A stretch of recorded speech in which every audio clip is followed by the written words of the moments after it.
Hello. Um, Sharia law has now been recognised in the UK for the first time.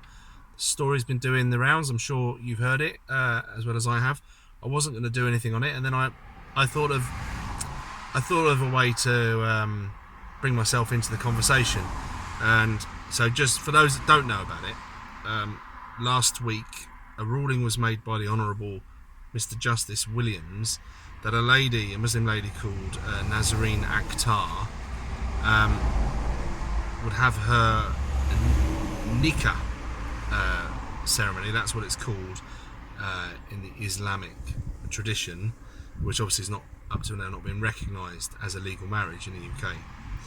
She was allowed to challenge it, and his ruling was that it's, instead of being a non-marriage, it's a void marriage.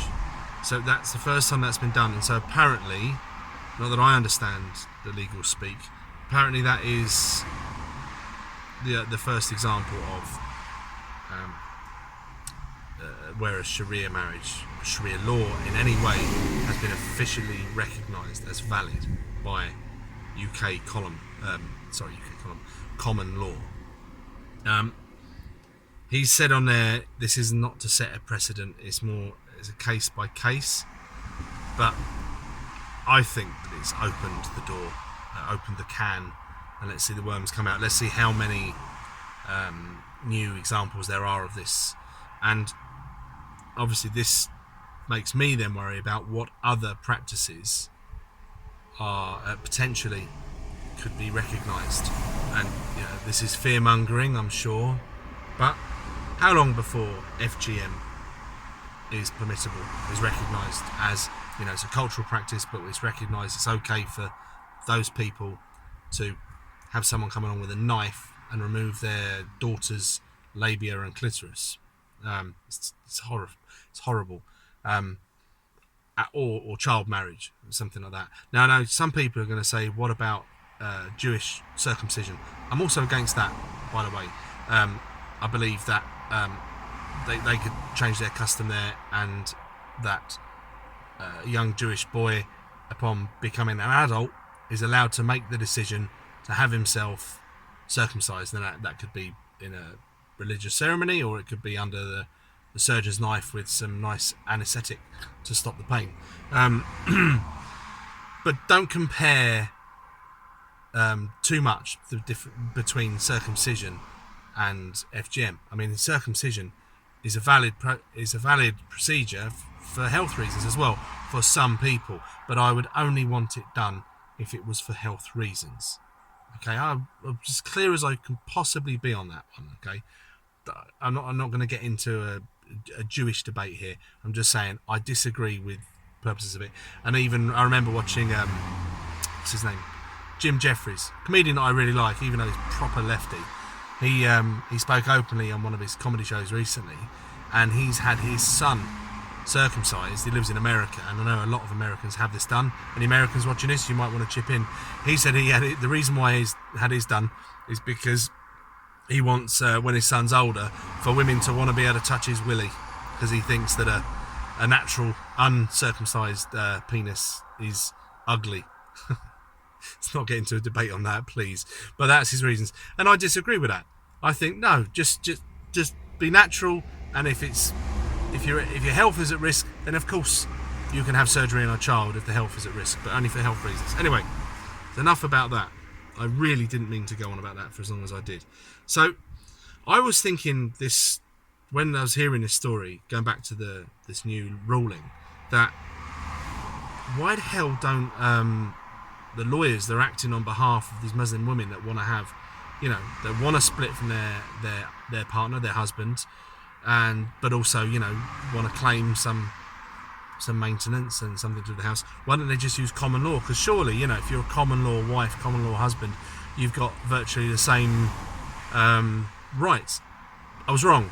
I've done a few searches, and actually you really are not, as you don't legally have very many rights at all there. Although I believe in practice, when cases do go through a court, they do. they do actually have right. You know, they will award certainly child maintenance and things like that for husbands that don't want to pay that. But if a woman has dedicated her life to only raising, say, you know, like 3, 4, 5 children, and she hasn't worked, then yeah, the husband should be responsible for some sort of spousal maintenance as well. And of course, she should be entitled to a percentage of the equity in the house. Those sort of things. And I believe, I'm prepared to be put wrong on this because, you know, I haven't done that much study on the subject.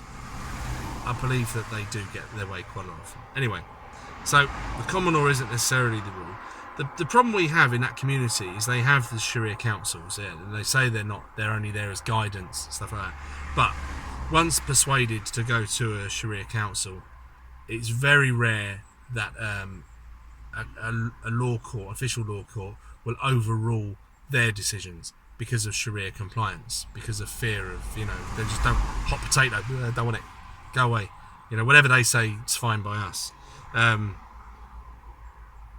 And also, I think a lot of people are pressurised by their own families and by the community to have their problems sorted out in a Sharia council rather than an official law court. Keep it in the community, right? You know, we don't want any outsiders getting involved in our lives. I disagree with that. That's why I would have every single Sharia council closed, without any exceptions. Every single one should be shut down. So now that we've got this law, and obviously I've already scaremongered into how long before FGM and child marriage is allowed, at some stage in the future, way after that, what if they decide to start killing gays or adulterous women? I know that's very, very unlikely, but you've got to imagine how that sort of tiptoe of changes affects people. So once you've gotten used to the shock of FGM being legalised, you know, decades later, you know, it's a bit of a shock again, but not as much as it would be now. You can comment on that. I don't know. I'm just putting it out there. I think this needs to be challenged, and this is where I'm appealing to anyone that's more analytical than me, which is pretty much most people. Get involved. What do you know about it? I mean, I would assume writing to MPs. And you don't necessarily have to write just to your MP. You can write to other MPs that you think might take this on. Very few of them in the House of Commons are brave enough to stand up and actually say something. Rees-Mogg springs to mind. If you do write to Mr. Rees-Mogg, email him. I've done it. You do have to include your name and address because he likes to respond via post. It's quite old-fashioned in that way, and I like that about him. But perhaps if 50, 100 letters arrive or emails arrive in him all saying we're deeply concerned about this precedent that's been set of Sharia law being recognised, we must, you know, push back on it. And he might just be someone that's likely to say it and who would get attention saying it. There's no point, you know, someone on the guideline sidelines. Yeah, we can obviously write to Gerard Batten and other members of UKIP and for Britain to protest against it, but they're not going to get listened to anywhere near as much as someone like Mr. Moggy. Any other suggestions, please, of MPs that you know are likely to voice this concern? Yeah, why aren't judges and politicians already speaking out about this? Why aren't they? You know, we know Sharia compliance. And I was just thinking about the first example in my memory when I heard a story of Sharia compliance, and I think I've got to go back probably to when I was a teenager, probably like 30 years or so ago, and there was a local council spent an awful lot of money to demolish public toilets that were perfectly good and rebuild ones that were designed for the Muslims' requirements, and you know, that was a story back then. The newspapers were able to complain about it, but obviously it still went ahead and got done. Yeah, just think anyone else got any incidences that they can remember. This video's about done now. I didn't put in the title about Melanie Shaw, but just a little footnote at the end of this video. Melanie Shaw's appeal is tomorrow. I believe it's in Leeds, and we all know recently that sometimes justice is not done in Leeds court. So to all those that are going up there, including the Rev, if you watch this, Rev, thanks for inviting me to come with you, mate. Sorry, I've got to work. That that guy is dedicating his entire existence to these causes at the moment. Fair play. But anyone in the area, reasonably close, please go along and be there to support Melanie. I think she has to be in the court. I'm not sure. There might be a video link. The last time she didn't go, you know, they've continued to show how biased they are and how they're going to just ignore any actual laws. But as many people that can go there and show their support for Melanie would be great. If you don't know about her, I'm not going to explain it now. She's a political prisoner, someone that has an awful lot of information on child abuse, and she's been locked up for over 2 years now. I suggest you go to the UK Column News and watch their reports on it. There are many of them. They've been championing her case, and yes, my heart goes out to her, and I wish that she could be released and then bring that house of cards down. Anyway, this one's over for now. Thank you very much for watching. Subscribe and thumbs up and comment. I appreciate it. Thank you. Bye.